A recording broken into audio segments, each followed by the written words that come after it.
सूरज भी आए मेरी माँ के बराबर कोई नहीं। আলহামদুলিল্লাহ ছোট্ট একটি গিফট দিয়ে মায়ের মুখে হাসি ফোটাতে পারলাম। মায়ের মুখে হাসি দেখে মনটা আসলেই অনেক ভরে যায়। আপনারা তো কম বেশি সবাই জানেন সেই ছোট্টবেলা আমাদের বাবা আমাদের রেখে না ফেরার দেশে চলে যান। আমি এত ছোট ছিলাম আমার বাবার ফেসটা কেমন ছিল সেটাও আমার মনে নেই। আজকের এই ভিডিওতে আমার লাইফের কিছু অংশ আপনাদের সাথে শেয়ার করব। তার আগে আম্মু কি বলে সেটা শুনি।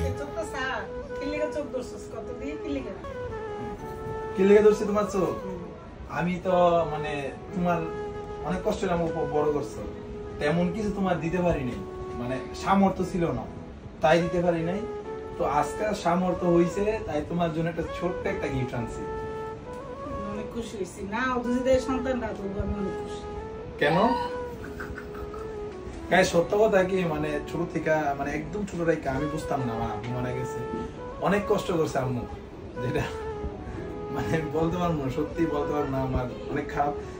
গাইস এখানে কথা বলতে গিয়ে আমার চোখ দিয়ে পানি চলে আসছে, সেটা আপনারা সবাই বুঝতে পারতেছেন। তার কারণে আমি ঠিকমতো কথাও বলতে পারিনি, তাই ভয়েসগুলো কেটে আমি এখন ভয়েস দিতেছি। একটা নারী কিভাবে পারে এত কষ্ট করতে সেটা আমার মায়ের কাছ থেকে আমরা শিখেছি। সেই ছোট্ট থেকে আজ আমার 25 বছর এই পর্যন্ত আমার মা আমাদের জন্য অনেক কষ্ট করছে, সেটা আমরা নিজের চোখকে ছোট থেকে দেখে আসতেছি। আমার মাকে আমরা স্যালুট জানাই, যে কিনা একটা নারী হয়ে এত কষ্ট করে আমাদের 3 ভাই বোনকে লালন পালন করেছেন। কখনো নিজে ভালো কিছু পড়েনি, আমাদেরকে ভালো কিছু পড়ানোর চেষ্টা করেছে, নিজে না খেয়ে আমাদেরকে খাইয়েছে। একটা নারীর স্বামী না থাকলে কিন্তু কারো কাছে আপন হয় না, কিন্তু আমার আম্মুকে সাপোর্ট করেছেন আমার খালামণিরা, তাদের কথাও আমরা কোনোদিন ভুলবো না। তাই তো হয়তো আপনারা সবাই আমাদের সব ভিডিওতে আমার খালামণিদের দেখেন। এই যে আমার আম্মুকে দেখতেছেন, অনেক সরল সহজ একটা মানুষ, নিজে থেকে নিজের মুখ দিয়ে কখনো কিছু আমাদের কাছ থেকে চাইবে না। আমরা 2 ভাইও অনেক কষ্ট করছি ছোট থেকে, তাই আম্মুকে কিছু দেওয়ার মতো সামর্থ্য ছিল না এতদিন। হয়তোবা আম্মু সারপ্রাইজটা পেয়ে অনেকটা খুশি হয়েছে, সেটা আপনারা দেখতেছেন। এই সারপ্রাইজটা অনেক আগে আরো ভালো কিছু দেওয়ার চেষ্টা করেছিলাম আমি, কিন্তু নতুন বাসার কাজ ধরাতে একটু লেট হয়ে গেল,